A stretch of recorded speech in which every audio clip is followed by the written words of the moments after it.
Mr. Kind has 5 minutes.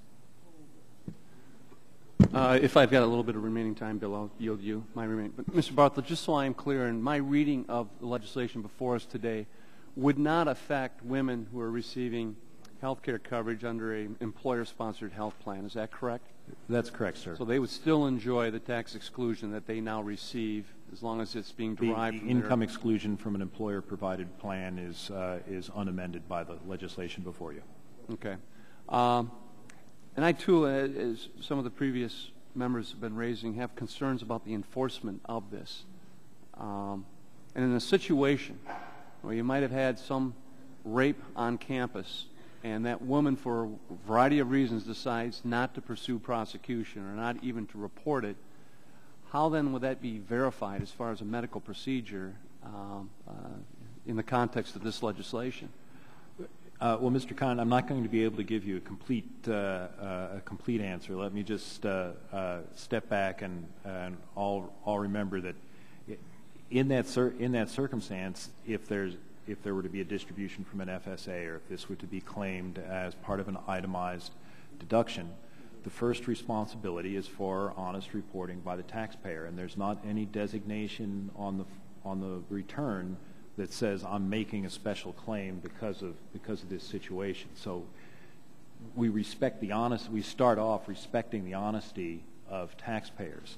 So to get to I think the question you're asking is, if it were to come up on an audit, if this were asked, I'm not exactly sure how it would be resolved. Again, there's a burden of proof on the taxpayer. You've posited that they did not file any police report or make any claim. I'm not sure how that works out under present law in the case of the military plans or existing Medicaid plans.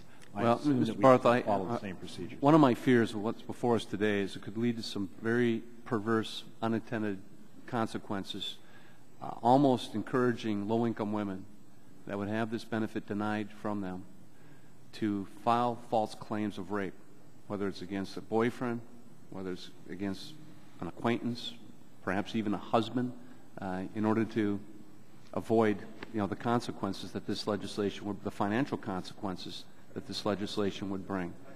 And I'm not quite sure how many of my colleagues on the other side have just thought through those unintended results, the filing of false issues like that. But I'd also like to just remind my colleagues who are so concerned about the high language and whether or not, as Mr. Pascrell pointed out, the language in the Affordable Care Act was strong enough or clear enough, but 55,000 Catholic nurses endorsed the Affordable Care Act. The Catholic Hospital Association endorsed the Affordable Care Act. I hardly believe that they would have done so if they had reservations or concerns in regards to the exclusion of federal funds being used for abortion services. And I know some of our colleagues are new and they weren't around for that debate and may not have realized how many organizations actually came out in favor and endorsed the Affordable Care Act, but those were some groups that caught my attention in regards to the language that was included. They felt reassured that what we were doing would preclude that, as I think Mr. Pascrell just indicated, and I'd be happy to yield the remainder of my time to Mr. Pascrell right now.